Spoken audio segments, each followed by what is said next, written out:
থেকে ৮ মাসেও সুরাহা হয়নি ঢাকা চট্টগ্রাম মহাসড়কে হানিফ বাস থেকে ফেলে বেসরকারি বিশ্ববিদ্যালয়ের ছাত্র পায়েল হত্যা মামলার অভিযুক্ত ৩ আসামি জামিনে মুক্ত থাকায় হতাশায় দিন কাটছে পরিবারের। এতে বিচার পাওয়া নিয়ে শঙ্কা বাড়ছে পায়েলের স্বজনদের। নানা আলোচনা সমালোচনার মধ্যেই উচ্চ আদালত থেকে জামিন পেয়ে আবারও বাস চালাচ্ছে অভিযুক্ত চালক জামাল। গত বছরের ২২ জুলাই রাতে চট্টগ্রাম থেকে ঢাকা যাওয়ার পথে তুচ্ছ ঘটনাকে কেন্দ্র করে চলন্ত বাস থেকে ফেলে দিয়ে হত্যা করা হয় রাজধানীর নর্থ সাউথ বিশ্ববিদ্যালয়ের ছাত্র সাইদুর রহমান পায়েলকে। এমনকি লাশ গুমের জন্য ফেলে দেওয়া হয়েছিল পার্শ্ববর্তী নদীতে। পরদিন পুলিশ তার লাশ উদ্ধার করে।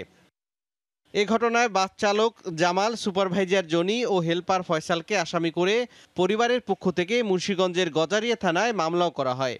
নানা আন্দোলন সংগ্রামের পর মামলা যখন বিচারের জন্য চট্টগ্রামের দ্রুত বিচার ট্রাইব্যুনালে পাঠানো হয়, তখন জানা যায় আসামি ৩ জনই গত ডিসেম্বরে উচ্চ আদালত থেকে জামিনে মুক্তি পেয়ে গেছে। ২ জন আসামি 164 দেওয়ার পরও জামিনে আছে। আমরা চাই যে আসামিদেরকে অতি শীঘ্রই তাদেরকে অ্যারেস্ট করে আবার বিচার কার্য যেন ২৭ তারিখে চার্জ গঠনের মাধ্যমে আমাদের কার্য শুরু হয়। এর মধ্যে অভিযুক্ত বাস চালক জামাল ঢাকা চট্টগ্রাম কক্সবাজার রুটে বাস চালাচ্ছে অভিযোগ উঠেছে। একই সাথে জামিনে মুক্ত হওয়া আসামিদের হুমকির কারণে নানা শঙ্কার মধ্যে দিন কাটাচ্ছে পায়েলের পরিবার।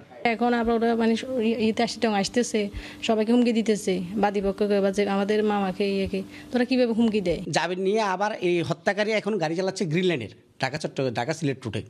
তাহলে আপনি কার কাছে নিরাপদ হন, কার কাছে আপনি বিচার দাবি করবেন? যখন কোন আসামি জামিন পেয়ে যায়, সেক্ষেত্রে মামলা প্রমাণের ক্ষেত্রে প্রসিকিউশনের কিছু সংকট তৈরি হয়। আগামী ২৭শে মার্চ মামলায় চার্জ গঠনের নতুন তারিখ ঘোষণা করা হয়েছে। সময় সংবাদ, চট্টগ্রাম।